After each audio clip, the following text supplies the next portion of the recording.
Good morning, fellow Nigerians. Today, 15th of January, a very special and unique day in 2023, as it was 53 years ago, 40 days from today, Nigerians will be voting in an election that many regard as most crucial and an essential decision we have to make as a nation, and particularly for our children and youth. Given the sad state of our dear nation, alarming insecurity, unemployment, poverty, inflation, debt, hunger, disunity, hopelessness, and many other indices of the failing state. It is also 15th of January, 53 years ago, a very special red letter day for Nigeria, that the booming of guns and other paraphernalia of battle were formally silenced in a 30-month civil war in which millions of lives were regrettably lost and an unquantifiable number of properties destroyed. As you may recall, Colonel Olusegun Obasanjo, as he then was, led the Biafran delegation to Jarabawa to declare that the war is over and that the military colleagues from Biafra have come for redeployment. It is stated to keep Nigeria one is a task that must be done, and no victor, no vanquish. It is this task of keeping Nigeria one in spirit of no victor, no vanquish that has provided the platform of commitment of both mental and physical energy to the odious but noble task of building one strong, united, and indivisible Nigeria. As such, the overriding task we should be committed to, as stated above, is securing and uniting Nigeria for sustainable and inclusive development, particularly for our children and youth. While we regret the immense losses for the war, we pray for repose of the souls of the departed and thank God it ended. We must all join hands with utmost sincerity and commitment to prevent any serious violence in Nigeria, let alone other civil war. Never again. The task of securing and uniting Nigeria should be our only option, and we all can agree that the leaders and people of different sections of Nigeria have done admirably well, particularly in the years immediately after the war. Within less than 10 years after the end of the Civil War, a committed personality from Biafra, Dr. Alex Ekwueme, was number 2 man to the most patriotic, humble servant, Alhaji Shehu Shagari, who was number 1. May their souls continue to rest in peace. Our dear Shehu Shagari and Ekwueme, both of blessed memory, became strong and veritable expression of unity and togetherness engendered in a vibrant post-Nigeria. The democratic leap, with its unified symbolism, was glorious for Nigeria, and I deeply cherish such part of brotherhood and oneness established by Shagari and Ekwueme, and truly believe it is a part of inclusiveness and togetherness as one Nigeria we should all follow today.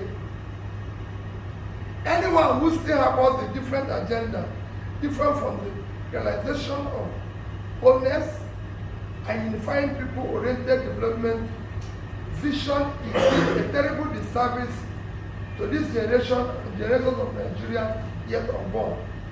I cannot think of a valid reason except for deficit of sound socio-economic and political policies and programs that will unite and propel Nigeria forward.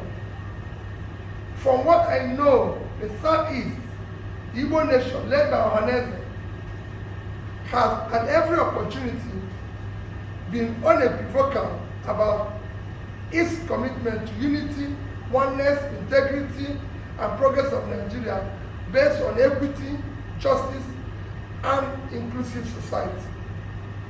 And I, Mr. Peter Obi, a proud Nigerian of Igbo extraction, am mostly, truthfully, and wholly committed to the stand of one united, secure, and progressive Nigeria. It's also worth calling a spade a spade. There are youths all over Nigeria who are frustrated because of injustice, poverty, lack of opportunities, employment, apparent exclusion. Such youths will seize upon and use anything or tool to express their frustration and anger. I believe some of those who are agitating are doing so partly due to failures of creating an inclusive and progressive Nigeria. A working Nigeria with equity, justice, and fairness will also definitely and effectively checkmate such extreme groups as Boko Haram and ISWAP. I personally believe that the best strategy for dealing with the situation manifesting in guise of unclear nationalism, bigoted patriotism, and religious bigotry is carrot and stick approach. Nation building and order society are now imperative.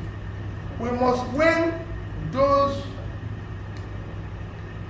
that can be won through creation of society where equity and justice will prevail, a society where basic freedom, necessities of life such as health, job, skills, empowerment are provided. There must be a national program for those who accept carrot approach.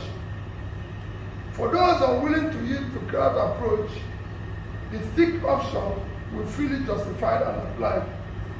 We must put order in our society, and where necessary, justice will be tampered with mercy. I believe that various agitation groups will stop the agitation when they see patriotic leadership imbued with fairness, equity, justice, and determination for a very inclusive and progressive society. Every rational human being can change when he sees good reason to do so. Such incentives requires right approach, effort, and time. It is unfair to use the misconduct or position of one or few persons in an ethnic group to stigmatize the entire group. It is wrong approach and should not be so. I have repeatedly said I will sit down and discuss with all agitators, believing that we must continue to talk and negotiate to achieve positive results. Today marks 53 years since the Civil War formally ended. Let us accept the war has truly ended.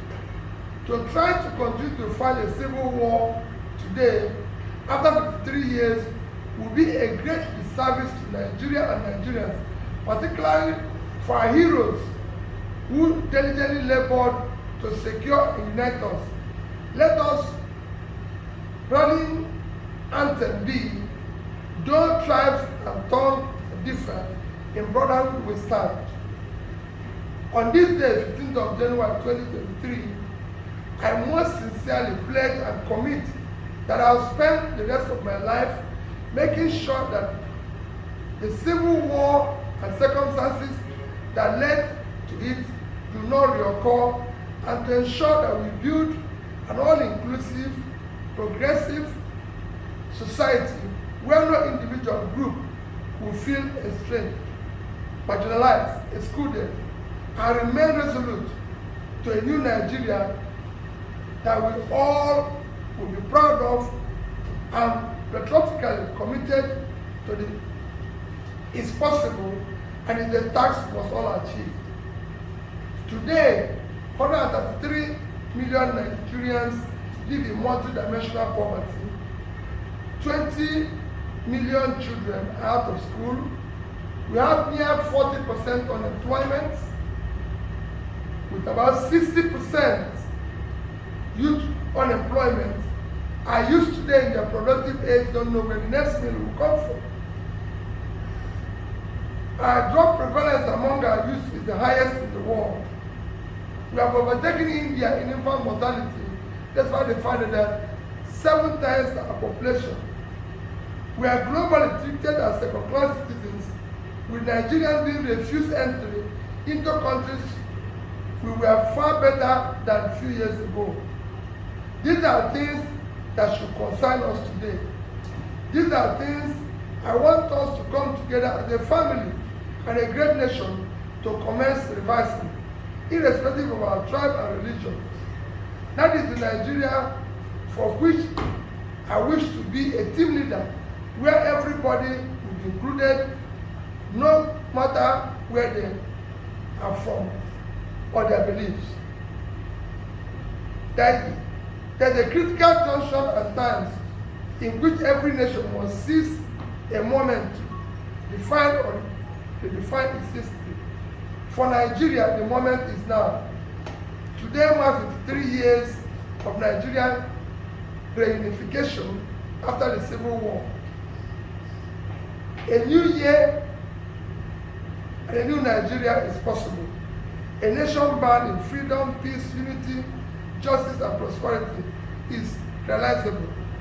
Let us join hands in love and brotherhood to build a new Nigeria with God, our creation, and guiding our noble cause. God bless you all, and Federal Republic of Nigeria.